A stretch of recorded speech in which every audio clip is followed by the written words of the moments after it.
anjara misehatra rehetra ny olona manana fahasembanana rehefa eken'ny fiarahamonina ary ampina amin'ny fitaovana sy fotodrafitrasa mifanaraka amin'izany.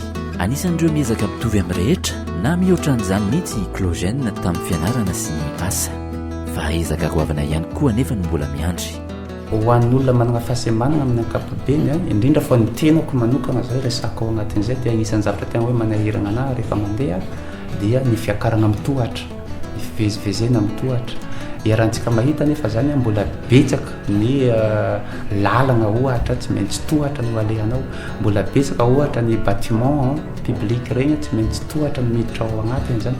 Io zany tena hoe manahirana be io, ary nataoko hoe tsy ho an'olona manana fahasembanana ara-batana fotsiny fa misy koa ny manana fahasembanana hoe ara-pahitana reny dia agnisan'ny hoe sahirana amin'ireny satria tsy tena hoe manana repère tsara izy magnaraka an'ireny tohatohatra reny.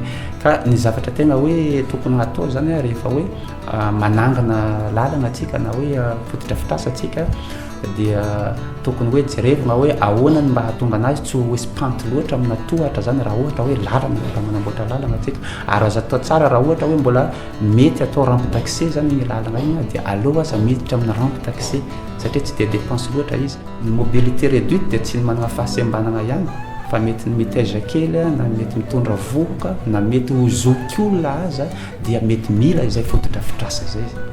Zay zany ny atao hoe développement inclusif.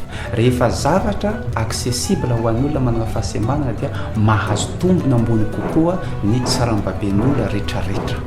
Ilay izy zany tsy dia sarotra fa rehefa hoe ampiditra antsika amin'ny plan d'exécution any voalohany ilay izy tonga dia mandeha ho azy ilay izy. Tsy tokony hoe ho sakana velivela ny fananana fahasembanana fa ny fahaizana miara-miaina amin'ny rehetrarehetra mampitovy amin'ny olona ny rehetrarehetra zany dia ahafahan'ny olona manana fahasembanana zany mandray anjara feno ao anatin'ny fiarahamonina zany.